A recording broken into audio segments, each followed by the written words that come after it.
आपके विश्वास की रक्षा करने के लिए भगवान खंबे से प्रकट हो गए। प्रहलाद जी से पिता ने पूछा, क्या तो इस खंबे पर भगवान है? हाँ। खंबे पर प्रहार किया, खंबा चीर के भगवान प्रकट हो गए। प्रहलाद के विश्वास में भगवान है, ना कि खंबे में। भगवान मंदिर में नहीं होते भक्तों, भगवान तो आपके विश्वास में होते हैं। यदि विश्वास है तो मंत्र जाप मम दृढ़ विश्वासा, पंचम भजन सुवेद प्रकाशा। भगवान कहाँ है? विश्वास में। कहती और रोज रास्ता निहारती, रोज द्वार को साफ करती, तो तुमने आंगन नहीं बुहारा, चंचल मन को नहीं सवारा, कैसे आएंगे भगवान? बस फर्क जानते हैं क्या है? दर्पण में यदि धूल जम जाए तो दर्पण में हमारा चित्र नजर नहीं आता। इसका मतलब ये नहीं है कि दर्पण खराब है। दर्पण में धूल जम जाए तो हमारा चित्र नजर नहीं आता, इसका अर्थ ये तो नहीं है कि दर्पण खराब है। आपके मन में जो अज्ञानता की, अविश्वास की जो मैल जमी है, धूल जमी है, उस अज्ञानता की, अविश्वास की धूल हटाइए और विश्वास के दर्पण में देखिए झांक कर। ईश्वर बाहर नहीं, हृदय में आपकी चेतना में ईश्वर विराजमान है। चैतन्य है ईश्वर, आत्मस्वरूप है ईश्वर, व्यापक है भगवान, सब में व्यापक है। बस विश्वास की आंखें चाहिए।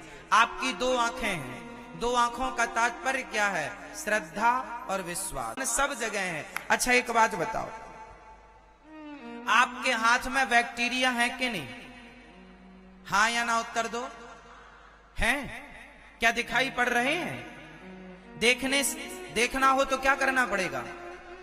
एक यंत्र होता है साहब मैया, उसे कहते हैं सूक्ष्मदर्शी यंत्र, माइक्रोस्कोप भी उसे कहते हैं।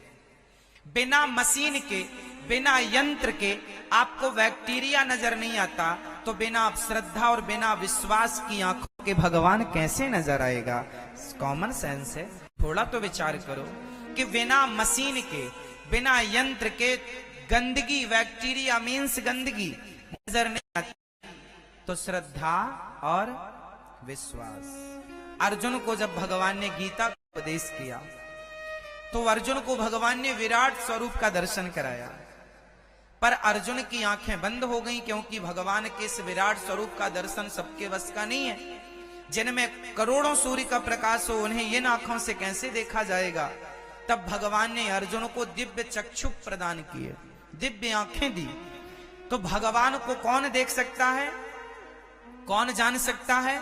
सोई जाने जेहि देहु जनाई, और जानत तुम ही होई जाए। जिस पर भगवान कृपा करते हैं और जिसे स्वयं भगवान जनाना चाहते हैं, वो तो भगवान को जान लेता है। जानने वाला व्यक्ति जो जान गया ईश्वर को, वो किसी से कह नहीं पाएगा, क्योंकि ईश्वर कहने का सब्जेक्ट नहीं। आप गूंगे आदमी को रबड़ी खवाओ और रबड़ी खवा के पूछो कैसी लगी, तो गूंगा आदमी रबड़ी खा के आनंद तो ले सकता है रबड़ी का, पर बयान नहीं कर सकता, बता नहीं सकता कि लगी कैसे। क्या बता सकता है? उसी तरह ईश्वर को प्राप्त कर लेने वाला व्यक्ति गूंगा हो जाता है, वो ईश्वर के आनंद को व्यक्त नहीं कर पाता, बता नहीं पाता। ऐसे हैं भगवान जो सत्य स्वरूप हैं, चित स्वरूप हैं और आनंद के सागर हैं। जो भगवान कल भी थे, आज भी हैं, आगे भी रहेंगे। और जो आप लोग कहते हैं कि मैंने ईश्वर को नहीं देखा, आपने लाख बार देखा है पर आप पहचाने नहीं। एक बार एक संत थे, उनका नाम था एकनाथ जी, संत एकनाथ जी। गंगोत्री से गंगा जी का जल भर के और रामेश्वरम पहुंचे। रामेश्वरम में मंदिर के बिल्कुल पास पहुंच गए तो उन्होंने देखा कि एक गधा प्यास से तड़प रहा था। उस गधे को उन्होंने कावड़ का जल जो गंगोत्री से लेकर आए थे, जो सालों की यात्रा पूरी की और सालों के बाद पैदल चल के जब वो पहुंचे और जब गधे को प्यासा देखा तो अपना जल गधे को पिलाने लगे। लोगों ने कहा कि आप गधे को क्यों पिला रहे हैं पानी? अरे ये तो शंकर जी को चढ़ाओ, शंकर जी प्रसन्न हो जाएंगे। तब एकनाथ जी ने कहा कि आपको मंदिर के भीतर शंकर जी दिख रहे हैं, हमें तो इस गधे में ही हमारे शिव का दर्शन हो रहा है। और जब गधे की पानी से प्यास बुझी उस जल से, तो गधे से ही भगवान शिव का प्राकट्य हो गया, गधे से शिव जी प्रकट हो गए। क्योंकि भगवान सिर्फ मूर्ति में है, भगवान सिर्फ पत्थर में है, ऐसा नहीं है। हमने समझा नहीं सिद्धांतों को। अच्छा ये बताओ, 5वीं क्लास 5वीं कक्षा पढ़ने वाला बच्चा 5वीं के बाद किस कक्षा में जाता है? जोर से। 6वीं में, 6ठी के बाद 7वीं में, 7वीं के बाद 8वीं में, 10वीं के बाद 11वीं में, 11वीं के बाद 12वीं में, फिर कॉलेज में, फिर कॉलेज का फर्स्ट ईयर, फिर सेकेंड ईयर, फिर थर्ड ईयर। पूरा कॉलेज करने के बाद एक एक क्लास वो आगे बढ़ता है। जरा समझिए सिद्धांत को। 10वीं पढ़ने वाला विद्यार्थी 11वीं में जाएगा। अब वो सदा 10वीं में ही पढ़ता रहे तो क्या ये समझदारी है? सदा कोई 8वीं ही पढ़ता रहे तो समझदारी है?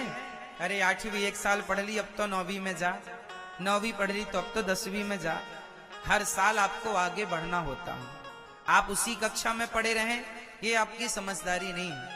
उसी तरह अब आप मेरे से एक बात बताओ कि आप लोगों ने जब से होश संभाला है तब से आप एक ही कक्षा में हैं। मैं किस कक्षा की बात कर रहा हूं, जरा वो कक्षा समझ लीजिएगा।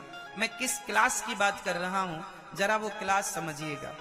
आप बताइए, हमारे हिंदू धर्म में, हमारे सनातन धर्म में मंदिर में मूर्तियां होती हैं। हम मंदिरों में जाकर पूजा करते हैं भगवान की। अच्छा ये बताओ, भगवान जो मंदिर में मूर्तियां होती हैं वो पत्थर की होती हैं या नहीं? हाँ या ना? उत्तर दीजिए। पत्थर की होती हैं। पत्थर की मूर्तियों में प्राण प्रतिष्ठा की जाती है और फिर हम उसे भगवान कह करके पुकारते हैं, हम भगवान कहते हैं। जरा एक बात बताइए, यदि हम भगवान को पत्थर में देख सकते हैं तो क्या हम भगवान को अपनी मां में नहीं देख सकते? क्या हम भगवान को अपने पिता में नहीं देख सकते? यदि पत्थर की मूर्ति मूर्ति है तो इंसान, तुम भी तो एक मूर्ति हो। तुम क्या हो? तुम भी तो एक मूर्ति हो। फर्क इतना है कि मंदिर की मूर्ति को इंसान बनाता है और को आपके अपनों को किसने बनाया है? भगवान ने बनाया है। हम उन मूर्तियों का अपमान कर देते हैं। मां का अपमान कर दिया बेटे ने, सास का अपमान कर दिया बहू ने, सास का अपमान कर दिया बहू ने, और सास का अपमान करके लोटा में जल भर के जाती है बहू और शंकर जी पे चढ़ाती है, ओम नमः शिवाय, ओम नमः शिवाय, हे महादेव, हे महादेव, हे महादेव। बताओ जरा, पत्थर की मूर्ति को तुम भगवान कहती हो और तुम्हारी सास जो साक्षात ईश्वर ने जिसकी रचना की है, ईश्वर ने बनाया। इंसान कौन बनाता है? बताओ, इंसान को किसने बनाया? किसी मूर्तिकार ने बनाया क्या? किसी व्यक्ति ने बनाया क्या? नहीं ना। इसलिए इंसानों से नफरत करने वाला व्यक्ति, अब आप मुझे बताइए कि जो इंसानों में भगवान को ना देख पाया हो, क्या वो पत्थर में भगवान को देख पाएगा? बोलो, उत्तर दो। अरे पत्थरों की मूर्तियों की परंपरा क्यों शुरू हुई थी, मैं इसका कारण आपको बता देता हूं, इसका रहस्य मैं आपको समझा देता हूं। बात ऐसी थी मेरी मां कि सबसे पहले हम भारत के लोग ना प्रकृति की पूजा करने वाले लोग हैं। हम लोग पीपल की पूजा करते हैं। पीपल प्रकृति का एक हिस्सा है, पेड़ है।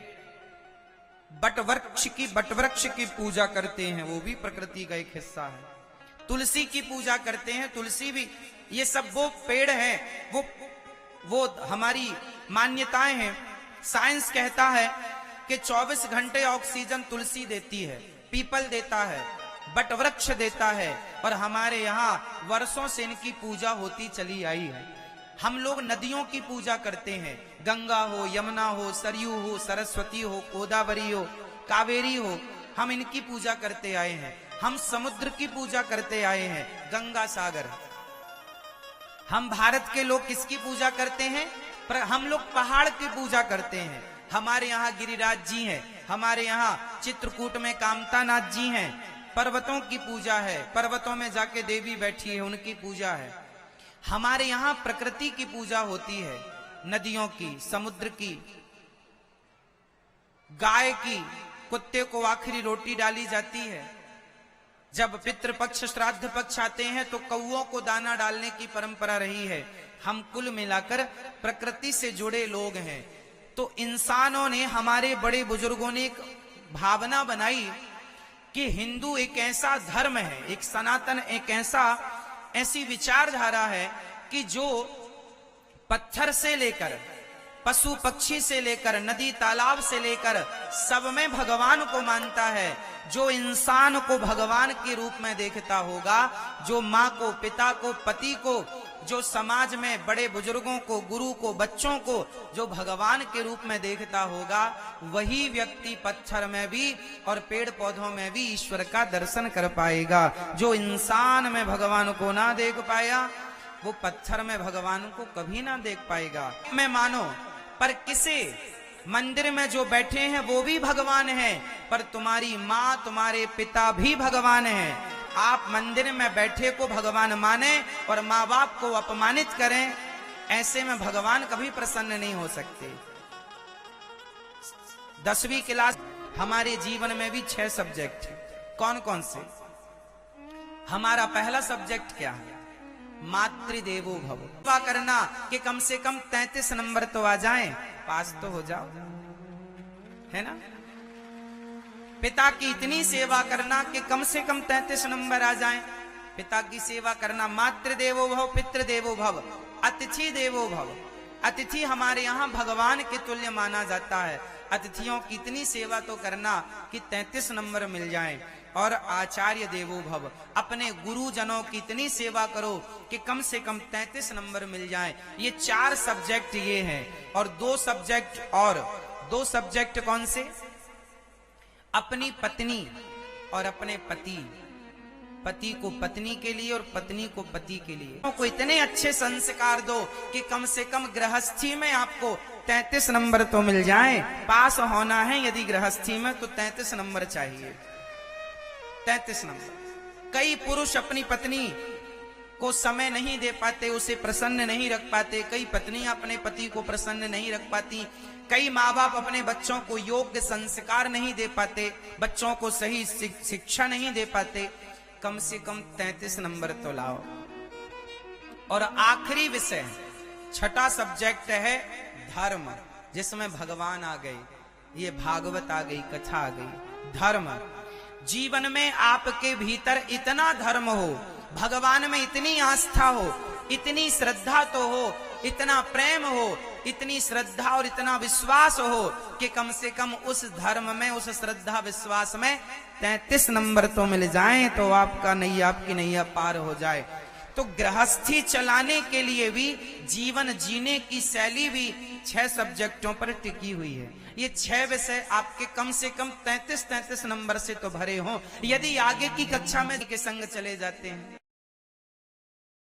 नंबर प्राप्त कर लिए, पत्नी से इतना प्रेम किया कि 90 नंबर आ गए, पर माँ बाप का जो विषय था उसमें फेल हो गए, तो आगे की क्लास थोड़ी मिलेगी। इसलिए कम से कम 33 नंबर। आपके यहाँ क्या है, पास होने के लिए 33 नंबर चाहिए होते हैं? हम जब पढ़ते थे 33 ही चाहिए होते हैं, है ना। कम से कम 33, अधिक से अधिक तो आप 99 लेके आए, 100 लेके आए। तो जीवन इस प्रकार जीना है। और हमारे भगवान सिर्फ पत्थर में ना, भगवान कण कण में। आपके अंदर श्रद्धा और विश्वास की आंखें हैं तो आप देख लो कि भगवान किस में है, कहां है। गधे में एक नाथ जी ने भगवान का दर्शन किया। किस में किया था? गधे में। इसलिए गोस्वामी जी ने कहा है, सिय राम मैं सब जग जाने। सब में गोविंद ही है, सब में मेरे राम ही समाये हैं, सब में वही विराजमान है। जो विश्व की उत्पत्ति और पालन करते हैं, अच्छा बताओ भगवान करते क्या है? मैया, ओ मेरी माँ, क्या करते हैं भगवान जरा बताओ। भगवान क्या करते हैं? जैसे आप लोग किसानी करते हैं, आप लोग नौकरी करते हैं, आप लोग बिजनेस करते हैं, कुछ तो करते ही होंगे। उसी तरह भगवान क्या करते हैं ये बताओ। क्या करते हैं मैया भगवान? भगवान विश्व की उत्पत्ति, पालन और संहार करते हैं। भगवान ये सृष्टि उत्पन्न करते हैं, इसका पालन करते हैं और सृष्टि का संहार करते हैं। अच्छा बताओ, भगवान सृष्टि उत्पन्न करते हैं तो किस रूप में उत्पन्न करते हैं? सृष्टि उत्पन्न करने के लिए कौन सा रूप है भगवान का? ब्रह्मा के रूप में सृष्टि उत्पन्न करते हैं। और पालन किस रूप में करते हैं? जोर से। विष्णु। और संहार किस रूप में करते हैं? भगवान शिव। तो ब्रह्मा, विष्णु और महेश, ये तीनों एक सृष्टि उत्पन्न करने के लिए, एक पालन करने के लिए, एक संहार, इन तीनों को जोड़ने से बनता है गॉड। GOD, God. गॉड का फुल फॉर्म क्या होता है? जी मतलब जनरेटर, O मतलब ऑपरेटर, D मतलब डिस्ट्रॉयर। तो GOD, सृष्टि उत्पन्न करने वाले, पालन करने वाले और संहार करने वाले, है ना मेरी मां? तो इसमें से जनरेटर कौन हुआ? जोर से। जनरेटर कौन हुआ? जोर से। ब्रह्मा जी। ऑपरेटर कौन हुआ? भगवान विष्णु। और डिस्ट्रॉयर कौन हुआ? भगवान शिव। ये तीनों सृष्टि उत्पन्न, पालन, संहार करते हैं और तीनों को जोड़ने से गॉड हो जाता है। तीनों एक ही हैं। अच्छा बताओ, ब्रह्मा, विष्णु, महेश, क्या ये तीन भगवान हो गए? नहीं। भगवान कितने हैं? अच्छा बताओ, आप लोगों के बिहार में कितने भगवान हैं? क्या नाम है एक का? मैया, ओ मेरी मां, बताओ भगवान का क्या नाम है? क्या नाम? जोर से। ये भैया लोग बताएंगे क्या नाम है? भगवान श्रीमन नारायण। भगवान एक हैं, श्रीमन नारायण। वही नारायण, जैसे बिजली एक होती है पर एक ही बिजली तीन फेसों में डिवाइड होती है, फेस 1, फेस 2, फेस 3, हाँ या ना? आपने देखा होगा तीन तार होते हैं। कभी इसमें आपने अपने घर का तार रखा, आई क्या बिजली? नहीं। इसमें रखा, आई क्या? नहीं आई। हाँ इसमें है। तीन फेस होते हैं और तीन फेस इसलिए होते हैं व्यवस्था के लिए। बहुत सारे उपकरण होते हैं जो 3 फेस पर चलते हैं, हाँ या ना? तो बिजली तीन फेसों में डिवाइड तो है, पर बिजली तीन है क्या? बिजली तीन होती है कि एक होती है? जोर से। बिजली एक है, पर व्यवस्था को बनाने के लिए एक बिजली तीन भागों में डिवाइड हो गई, 3 फेस के रूप में। उसी प्रकार ईश्वर एक है, व्यवस्था बनाने के लिए वह एक 3 भागों में परिणत हो गए, 3 रूपों में, ब्रह्मा, विष्णु और तीनों एक ही तत्व हैं। वही है राम, वही है कृष्ण। तो ये 3 तत्व हो गए। भगवान करते क्या है? विश्व की उत्पत्ति, पालन और संहार करते हैं। अच्छा ये बताओ, आप लोगों की ये जो आंखें हैं, आपकी आंख किसने बनाई? आपकी मां ने, आपके पिता ने या भगवान ने? आपके शरीर को किसने बनाया? अच्छा कहां बनाया? कहां बनाया? मां के पेट में। एक सज्जन ने हमसे कहा कि महाराज जी भगवान है तो दिखाओ। एक सज्जन ने पढ़े लिखे थे, उन्होंने हमसे कहा महाराज जी भगवान है तो दिखाओ। हमने कहा ठीक है, चलो दिखाता हूं। आज मैं आप लोगों को भगवान का एक जीता जागता सबूत दे रहा हूं। किस किस को भगवान के होने का सबूत चाहिए? मैं आपको तुरंत दे दूंगा। किस किस को चाहिए? पहले तो हाथ उठा के बताओ। भगवान के होने का सबूत चाहिए। चलो लो। एक सज्जन ने मेरे से कहा, महाराज जी भगवान है, इस बात का सबूत दीजिए, कहां है भगवान, दिखाओ। हमने कहा देख ले। एक बात बताओ, जब आप अपनी मां के पेट में थे तो मां के पेट में आंखें तो नहीं होती? होती हैं। पर जब आप मां के पेट में थे तो 9 महीने के अंदर भगवान ने आपके मां के पेट में इतनी सी जगह में आपके शरीर का निर्माण किया। बताओ, शरीर का निर्माण पिता करता है या मां करती है? मां और पिता का सिर्फ इतना काम है कि जब मां गर्भवती होती है तो पिता का तेज मां के रज से मिलकर वो पानी है, पिता के द्वारा मां के गर्भ में सिर्फ पानी की कुछ बूंद जाती हैं, उस पानी से एक इंसान का निर्माण होता है। और वो पानी से इंसान के रूप में बदलने वाला ना बाप होता है ना मां होती है, उस पानी की कुछ बूंदों से इंसान का निर्माण करने वाले भगवान होते हैं, जो 2 हाथ 2 पांव, आंख, नाक, कान व्यवस्थित रूप में आपको निर्मित करते हैं। और यहां तक नहीं, भगवान को पता था कि जब आप जन्म लेंगे तो आप पिएंगे क्या, खाएंगे क्या। तो जैसे ही आप मां के पेट से बाहर आते हैं, मां के स्तनों में अपने आप दूध की धारा बहने लग जाती है। ये व्यवस्था किसने की, बताओ, है ना कोई? आज यहां पर कथा हो रही है, यहां पर ये टेंट लगा है, बिछात बिछी है, तो बताओ यहां पर यदि ये व्यवस्थाएं हैं तो इन व्यवस्थाओं को करने वाला कोई तो होगा। बिना किसी के किए ये व्यवस्था तो नहीं हो सकती थी ना, हाँ या ना? जैसे बिना किसी के किए यहां व्यवस्था नहीं हो सकती थी। यदि तुम्हारी मां के आंचल में दूध आया तो वो व्यवस्था करने वाला भी कोई था, और जो वो व्यवस्था करने वाला है उसी को भगवान कहते हैं। बच्चा पैदा नहीं होता तब तक मां के आंचल में दूध नहीं होता, हाँ या ना? पर बच्चा पैदा होते ही मां के आंचल में दूध की धारा बह पड़ती है। किसे चिंता थी? भगवान को। वो दूध का कनेक्शन किसने जोड़ दिया? इसलिए भगवान सबके पालनहार हैं। किसी को सबूत चाहिए भगवान के होने का, तो ये व्यवस्था यदि हो रही है, तुम्हारी मां के आंचल में दूध ही क्यों आया? खून भी तो आ सकता था, जबकि मां के शरीर में खून ही खून है, हर नस में खून दौड़ रहा है, लेकिन क्या आया? दूध आया। ये व्यवस्था किसी ने की होगी ना, किसने की? बिना किए तो नहीं हो सकता। ये टेंट किसी ने लगाया तब लगा, बिना लगाए तो नहीं लग सकता था। आपने बाजरा बोया, आपने धान बोई, आपने खेती में गेहूं बोया, तो बिना बोए तो नहीं हो सकता था ना, कि हो जाता?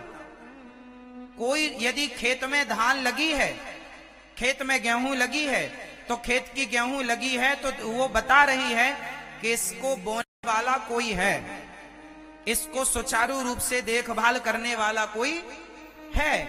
यदि फसल अच्छी है, खेत बढ़िया है, कोई है इसको सही समय पर पानी देने वाला, सही समय पर खाद देने वाला, कोई तो होगा, उसे बोने वाला, उसे संरक्षण करने वाला, पालने वाला। आप और हम हैं तो कोई तो है जो हमें सही वक्त पर सही चीजें उपलब्ध कराते चल रहा है। जब पैदा हुए तो मां के आंचल में दूध आया, और बड़े हुए तो तुम्हारे मुंह में दांत नहीं थे, भगवान ने देखा भी ये खाने लायक हो गया, बढ़िया कंपनी वाले दांत लगवाए भगवान ने आपके लिए, दांत। और जब आप थोड़ा और बड़े हो गए तो भगवान ने वो दांत गिरवा के बढ़िया ब्रांडेड दांत लगवाए, बुढ़ापे तक चलते हैं, हाँ या ना? ये व्यवस्था बताओ तुम्हारे बाप की है कि तुम्हारी मां की? कौन लगवाता है तुम्हारे दांत? फिर ये व्यवस्थाएं हो रही हैं तो कोई तो होगा करने वाला, उसी को कहते हैं भगवान, है ना मेरी मां? तो भगवान करते क्या हैं? सृष्टि उत्पन्न करते हैं, पालन करते हैं और संहार कर देते हैं।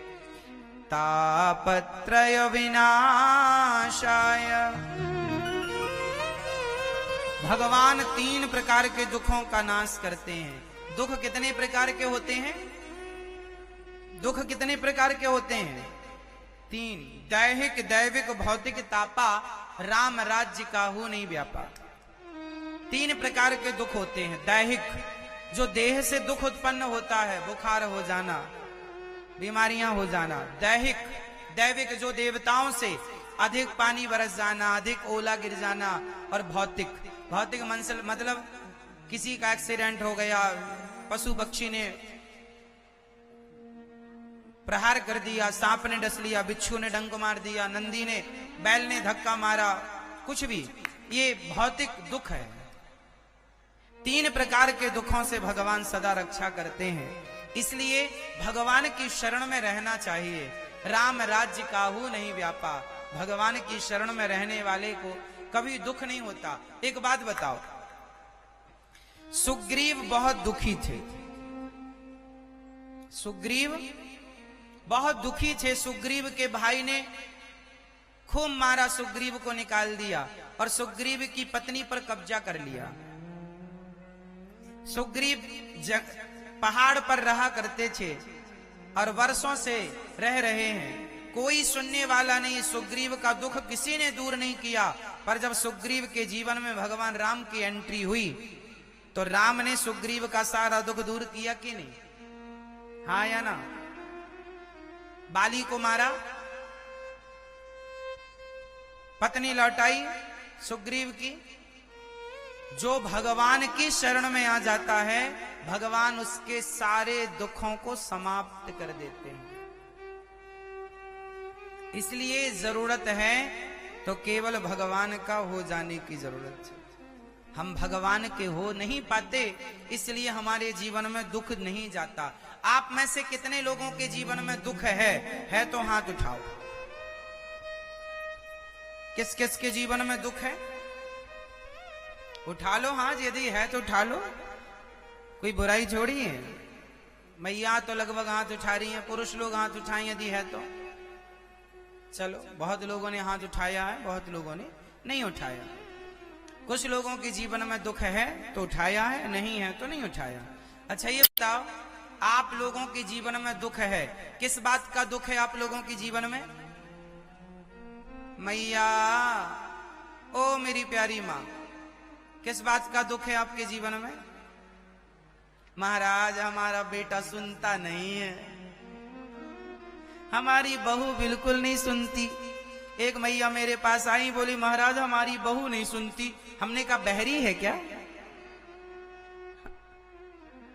नहीं, बहरी तो नहीं है, पर सुनती नहीं है, सुनती नहीं। बेटा नहीं सुनता, बहू नहीं सुनती, बड़ी समस्याएं हैं, क्या करें। अच्छा एक बात बताएं मेरी माँ, बहू नहीं सुनती, बेटा नहीं सुनता, ये कोई प्रश्न नहीं है, ये कोई दुख नहीं है। सबसे बड़ा दुख है कह हनुमंत विपति प्रभु सोई, जब तब सुमिरन भजन न होई। हनुमान जी कहते हैं सबसे बड़ा दुख क्या है? जब भजन ना हो भगवान का, जब भगवान के चरणों में मन ना लगे, समझ लेना कि जीवन में बहुत बड़ा दुख है कि मन भगवान के चरणों में लगता नहीं है। यदि भगवान के श्री चरणों में मन लग रहा है तो वो व्यक्ति सबसे अधिक सुखी है। आप कहाँ रहते हैं, कैसे रहते हैं, फर्क नहीं पड़ता, आपका मन कितना लगता है भगवान के श्री चरणों में। भगवान के चरणों में मन लगने वाला व्यक्ति, मन लगाने वाला व्यक्ति सुखी है, और मन ना लगाने वाला व्यक्ति दुखी है। ऐसे भगवान जो सारे दुखों से हमें उबारते हैं, ऐसे भगवान श्री मतलब राधा सहित श्री कृष्ण को हम बारंबार नमस्कार करते हैं। श्री कृष्णाय वयं नुमः। यं प्रव्रजन्तमनुपेतमपेत कृत्यं द्वैपायनो विरह कातरवाजुहाव। पुत्रेति तन्मयतया तर्वोऽभिनेदुस् तं सर्वभूतहृदयं मुनिमानतोऽस्मि। श्री सुखदेव भगवान का जन्म हुआ और जन्म लेते ही सुखदेव जी घर से निकल गए भगवान का चिंतन करने के लिए। सुखदेव जी का जन्म हुआ और जन्म लेते ही चले गए सुखदेव जी। एक बार भगवान शंकर ने, माता पार्वती ने भगवान शंकर जी से कहा कि हे भोलेनाथ, आपके गले में ये जो मुंडों की माला पड़ी है, ये मुंड किसके हैं? तो पार्वती जी के सवाल पर शंकर जी ने कहा कि ये गले में जो मुंडों की माला है, ये सारे मुंड तुम्हारे हैं। पार्वती जी ने कहा, क्यों मजाक करते हैं भोलेनाथ, मैं तो आपके सामने हूं, भला मेरे मुंडों की माला आप कैसे धारण कर सकते हैं? मैं तो जीवित हूं, मैं कोई मरी तो हूं नहीं, आप मेरे मुंडों की माला धारण करेंगे? भगवान शिव ने कहा, देवी तुम कई बार मर चुकी हो। कितनी बार?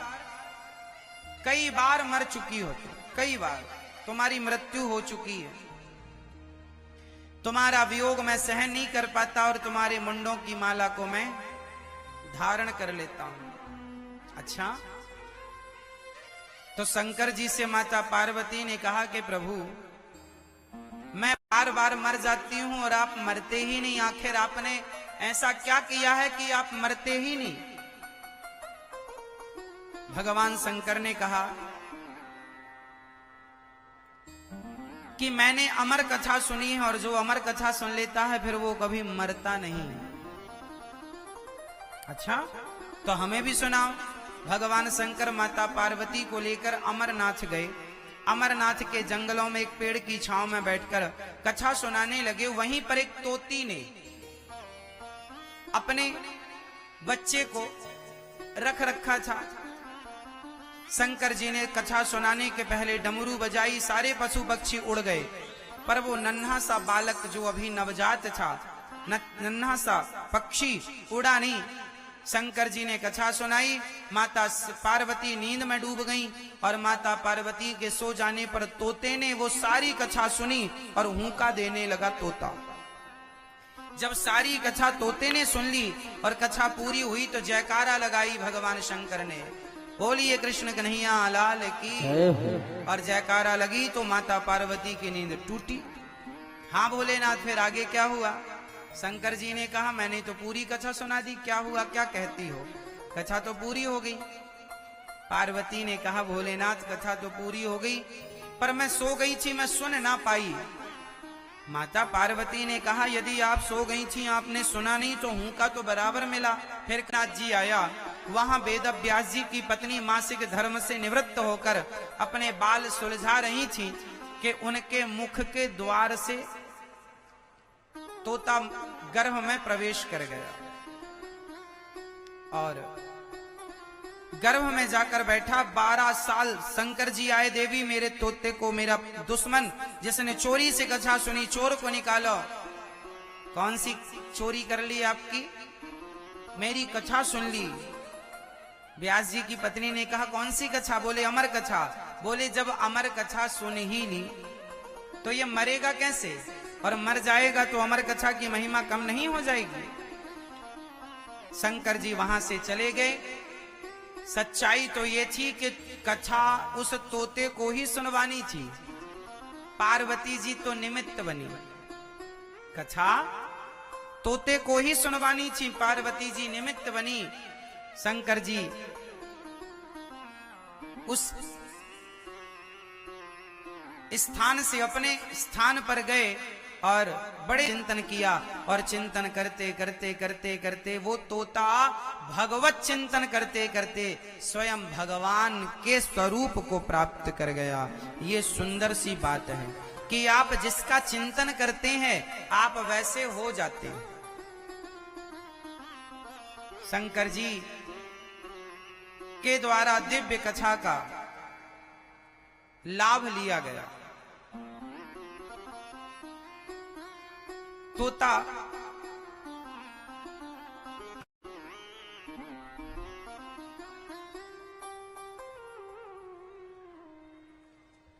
तोते पर मां के गर्भ में रहते रहते मां को बड़ी पीड़ा होने लगी। तोते से कहा, व्यास जी ने बाहर आओ। तोते ने कहा मैं बाहर नहीं आ सकता, मैं बाहर नहीं आ सकता, मां के गर्भ में ही अच्छा हूं। बाहर आऊंगा तो भगवान की माया मुझे पकड़ लेगी, भगवान की माया बड़ी प्रबल है। समझाया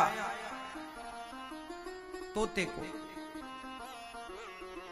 भगवान ने आकर कहा, और जैसे ही प्रकट हुए सुखदेव भगवान, जन्म लेते ही सन्यास लेने चल पड़े। व्यास जी ने रोका, अरे विवाह तो कर लो बेटा, गृहस्थी तो बचा लो। सुखदेव जी बोले कि जो गृहस्थी में उलझ जाते हैं, संसार में उलझ जाते हैं, वो बाहर निकलते नहीं इस उलझन से, इसलिए मुझे उलझना नहीं है। अच्छा एक बात बताओ, संसार में आप लोग आकर उलझ गए कि नहीं? हाँ या ना? घर से निकले किस लिए थे? भगवान को पाने के लिए। किस घर से? भगवान के घर से आए थे भगवान को पाने, संसार में उलझ गए। अच्छा, संसार में जीव कैसे उलझता है, इसकी एक छोटी सी बात जरा समझो। एक पिता ने अपने बेटे को 100 रुपए देकर बाजार भेजा कि जाओ बेटा, बाजार में ताजे ताजे फल आ गए हैं, जरा लेकर के आओ। कितने लोग समझ रहे हैं मेरी बात को? हाथ उठाओ, पीछे आवाज आ रही है? बहुत ध्यान से सुनना, बिल्कुल सावधान होकर, चित्त लगाकर। एक पिता ने अपने, अभी मैं आपको पहले कहानी सुनाऊंगा, फिर एक सवाल पूछूंगा, इसलिए ध्यान से सुनेंगे तो मेरे प्रश्न का उत्तर दे पाएंगे। एक पिता ने अपने बेटे को 100 रुपए देकर बाजार भेजा, जाओ ताजे ताजे ताजे ताजे फल आ गए हैं, बाजार से लेकर आओ। बेटा 100 रुपए लेकर बाजार चला, लेकिन जैसे ही बाजार में पहुंचा, वहां एक मंदारी बंदर को नचा रहा था। नाच बंदर नाच, नाच बंदर नाच। वहां एक मंदारी बंदर को नचा रहा था। बंदर नाच रहा था, मंदारी बार बार उस बंदर को नचा रहा था। ये जो 100 रुपए लेकर गया था ना, ये बंदर का नाच देखने में मस्त हो गया। नाच में, गृहस्थी के नाच में, सारी जिंदगी कमाने कमाने के नाच में कितने रुपए खर्च हो गए? उसने मंदारी के नाच में कितने रुपए खर्च कर दिया उस लड़के ने? आपकी 100 साल की उम्र कहां खर्च हो गई? सिर्फ पत्नी और बच्चों में। आपकी 100 साल की उम्र कहां खर्च हो गई? मंदारी का नाच ही तो है। ये गृहस्थी क्या है? क्या है गृहस्थी? बंदर का नाच ही तो है। सवेरे से शाम तक क्या करते हो आप लोग? नाचते ही तो हो। यही तो नाच है। झोला उठाए चले काम पे, झोला उठाए चले काम पे, सवेरे से शाम तक नाच रहे हो। घर से खेत, खेत से घर, घर से दुकान, दुकान से घर, घर से दफ्तर, दफ्तर से घर। ये नाचना ही तो है। इस नाच में 100 साल खर्च हो गए। बेटे ने 100 रुपए खर्च कर दिया, वापिस गया, पिता ने कहा 100 रुपए का हिसाब दो, बोले खर्च हो गए। जिस लिए भेजा था नहीं मिला। आपके भगवान रूपी पिता ने संसार में भेजा है अच्छे अच्छे कर्मों का फल लेने के लिए, पर आपने अच्छे कर्म नहीं किए, केवल नाच नाच में सारी जिंदगी गवा दी। आप लोग सुख ढूंढते रहे, शादी नहीं हुई तो पत्नी में सुख नजर आ रहा था, शादी हो जाएगी फिर मैं सुखी हो जाऊंगा। शादी हो गई, बोले बच्चे हो जाएंगे फिर मैं सुखी हो जाऊंगा। बच्चे हो गए, बोले 2 पैसे कमाने लग जाऊं, अच्छा काम खुद का जम जाए, सुखी हो जाऊंगा। काम जम गया, पैसा कमाने लगा, लेकिन जैसे जैसे आपका समय व्यतीत होता गया, आपकी इच्छाएं बढ़ती गईं, लेकिन आप सुख की तलाश में सारी जिंदगी भागते रहे, सुख मिला ही नहीं आपको। अब सुख मिलेगा, अब सुख मिलेगा, अब सुख मिलेगा, ये और हो जाए फिर सुख मिलेगा, ये और कर लूं फिर मैं सुख से रहूंगा। कब रहेंगे सुख से?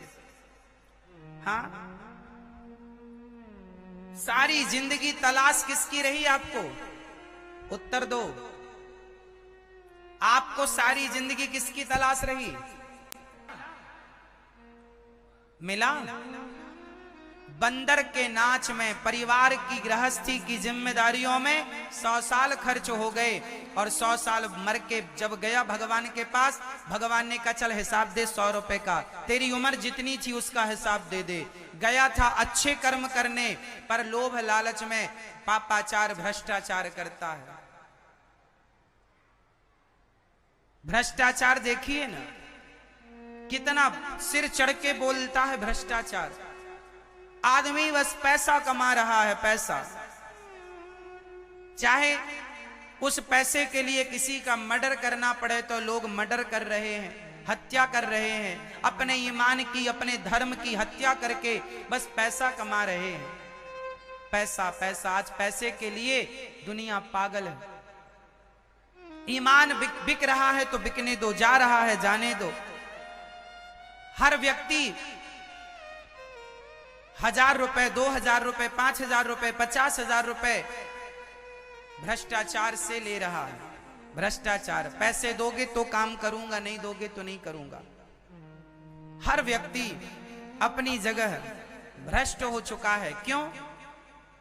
क्योंकि कुछ लोग बचे हैं अच्छे सच्चे, जिनके बल पर यह पृथ्वी टिकी है। पैसा कमाने के लिए आदमी अपना धर्म, अपना ईमान सब बेच रहा है। किस लिए आए थे सवाल आप लोगों से? इस संसार में आपको भगवान ने मनुष्य का शरीर दिया, क्यों? अच्छे कर्म करो साहब। बताओ, भगवान राम 14 साल वनवास में रहे। उन 14 साल में राम जी ने अपनी सारी जिंदगी में, राम जी लगभग 13,000 वर्षों तक धरती पर राज्य किए। कितने हजार वर्ष? 13,000। वाल्मीकि रामायण के अनुसार 11,000 वर्ष और श्रीमद् भागवत जी के अनुसार 13,000 वर्ष राम जी ने राज्य किया। इन इतने बड़े कार्यकाल में राम जी ने, आज राम जी आए थे त्रेता युग में, त्रेता के बाद द्वापर चला गया, द्वापर के बाद ये कलयुग चल रहा। युगों की पुरानी बातें हैं, लेकिन वो युगों पुराने राम आज नए से लगते हैं। हम सबके हृदय में बैठते हैं तो आज जब उनका नाम लेते हैं तो वो नाम नया सा लगता है, क्योंकि उन्होंने वो कर्म किए हैं जिनके कर्मों को आज तक हम लोग याद करते हैं। व्यक्ति नहीं रहता साहब, उसके द्वारा किया गया अच्छा या बुरा कर्म सदा रहता है। बताओ, रावण आज है?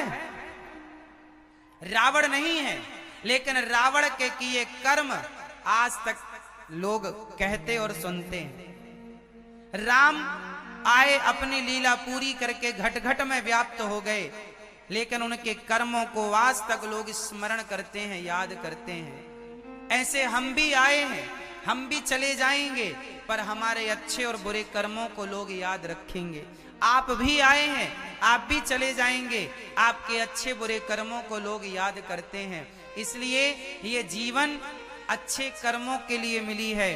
कोई भी काम गलत ना कीजिएगा। यदि व्यक्ति अपने भीतर ये ठान ले कि मुझे नमक रोटी मिलेगा तो मैं नमक रोटी में खुश रहूंगा, पर बेईमानी के 56 भोग मुझे नहीं चाहिए, तो आपके जीवन में सुख अपने आप आ जाएगा। क्योंकि सच्चाई में, अच्छाई में, ईमानदारी में सुख है। बेईमानी में कितना सुख है। जैसे खुजली को खुजलाने में बड़ा सुख मिलता है, लेकिन उस खुजलाने के बाद जो जलन होती है वह असहनीय पीड़ा होती है। उसी तरह बेईमानी करके, झूठ बोल के, गलत करके जो धन कमाया जाता है, वो धन हमें शुरू में तो ऐसा लगता है कि अच्छा है, पर बाद में वो धन बहुत पीड़ा देता है, बहुत कष्ट देता है। इसलिए प्राण जाए पर धर्म न जाए। प्राण जाए पर वचन न जाए, मीन्स धर्म। वचन ही तो धर्म है। प्राण जाए पर धर्म न जाए। इसलिए धर्म की रक्षा करना सीखिए, धर्म में रहना सीखिए। धर्म क्या कहता है? अपनी माँ की सेवा करो, अपनी पिता की सेवा करो, अपनी पत्नी का ख्याल रखो और अपने बच्चों को सही संस्कार दो। ईमानदारी से पैसे कमाओ। बेईमानी के करोड़ों ठुकराओ, ईमानदारी की मेहनत की कमाई हमारी जो है अच्छी है।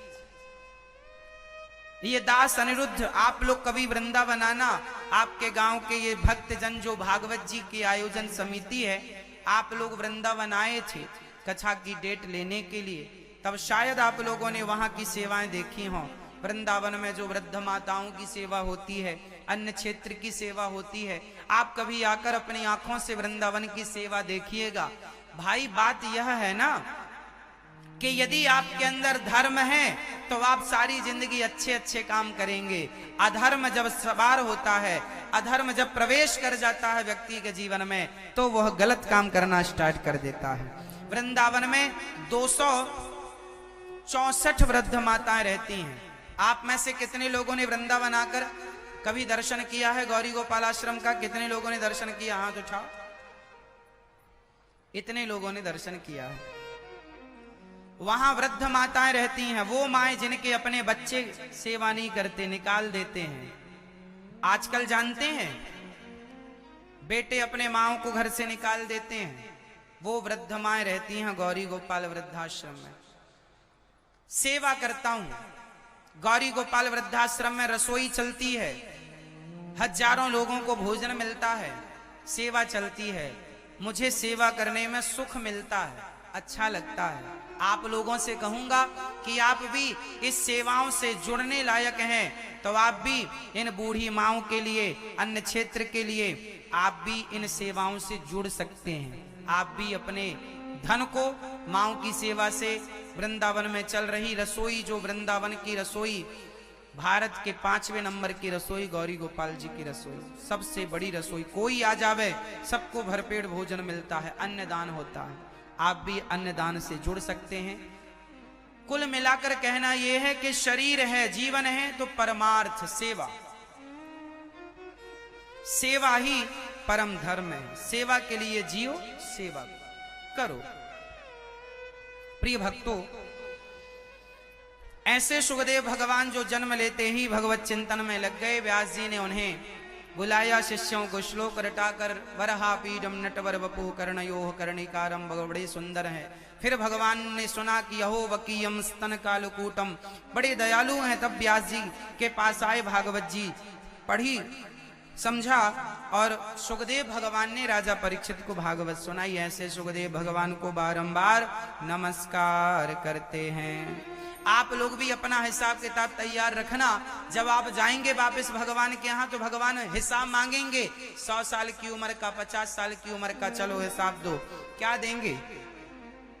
इसलिए अभी से अच्छे कर्म कीजिएगा, बुरा ना हो आपके जीवन में, आपके इन हाथों से, आपकी वाणी से।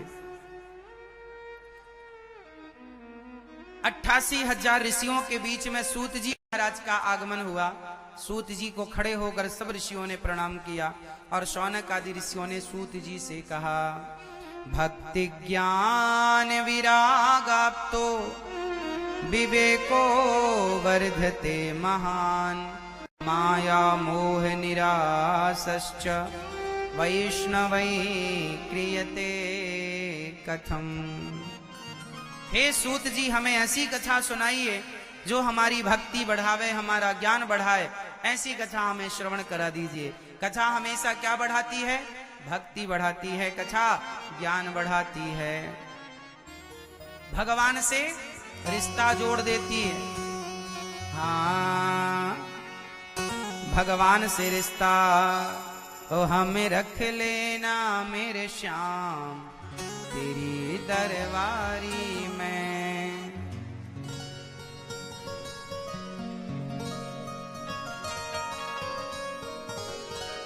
क्या रखा है ऐसी रिश्तेदारी में।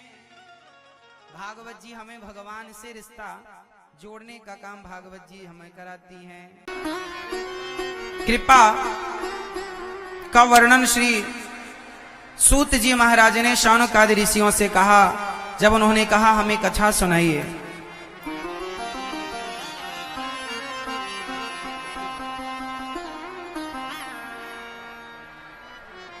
हमें कथा सुनाइए, सूत जी ने कहा, जो कथा आप सुनना चाहते हैं यह देवताओं को बड़ी दुर्लभ है। देवताओं को भी जो दुर्लभ कथा है वो मैं आपको सुनाने जा रहा हूं। मैया सुनो, मेरी मां बैठ जाओ, ध्यान पूर्वक सुनो।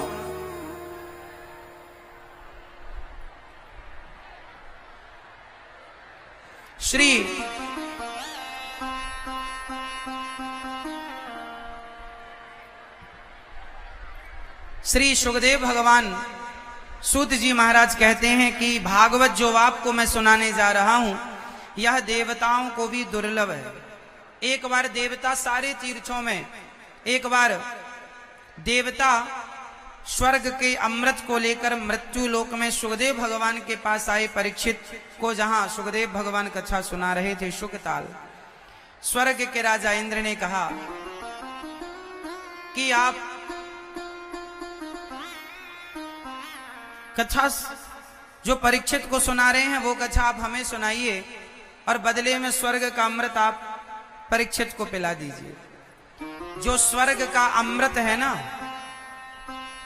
वह स्वर्ग का अमृत भी लेकर सुखदेव भगवान ने भागवत इंद्र को नहीं दी, क्योंकि भागवत सबसे श्रेष्ठ है। भागवत जी से श्रेष्ठ कोई नहीं, सबसे श्रेष्ठ भागवत जी। स्वर्ग के राजा इंद्र आए स्वर्ग का अमृत लेकर के, कहा कि हमें भागवत सुना दो। बदले में इंद्र कहते हैं परीक्षित को स्वर्ग का अमृत पिला दो। नहीं, हम आपको ये नहीं दे सकते, आप इसके अधिकारी नहीं हैं। जो भागवत आप लोग सुन रहे हैं ना भक्तों, यह देवताओं को भी बड़ी दुर्लभ कथा है। बड़े भाग्य से ये कथा मिलती है। बड़े भाग्य पायहि सत्संगा, बेनहि प्रयास होहि भव भंगा। बड़े भाग्य से भगवान की कथा मिलती है, बड़े भाग्य से। श्री सुखदेव भगवान परीक्षित को इंद्र को अधिकारी ना मानकर वहां से विदा किया। जब स्वर्ग के राजा गए और परीक्षित को 7 दिन की कथा सुनकर जब सदगति मिली, मुक्ति मिली, मोक्ष मिला, तो सुखदेव भगवान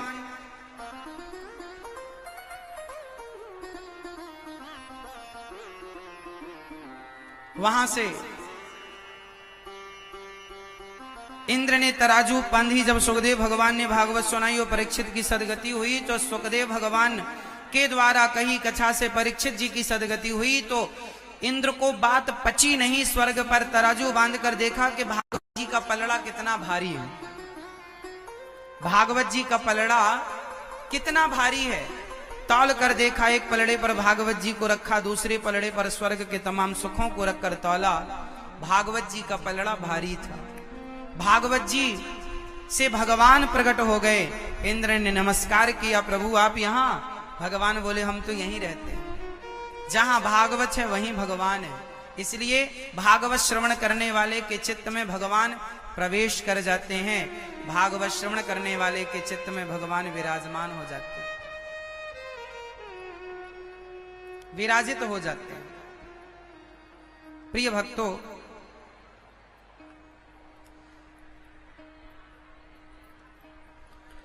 श्री सुखदेव भगवान जब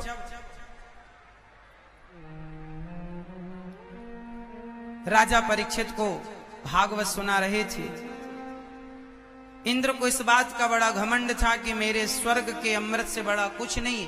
पर जब भागवत सुनकर परीक्षित जी की सदगति हुई तो इंद्र का अभिमान चूर चूर हुआ। भागवत जी को प्रणाम किया, तब भागवत जी से भगवान प्रकट हुए और भगवान को नमस्कार किया। इंद्र ने बोलिए भागवत भगवान की जय, कृष्ण कन्हैया लाल की जय, जय जय श्री राम।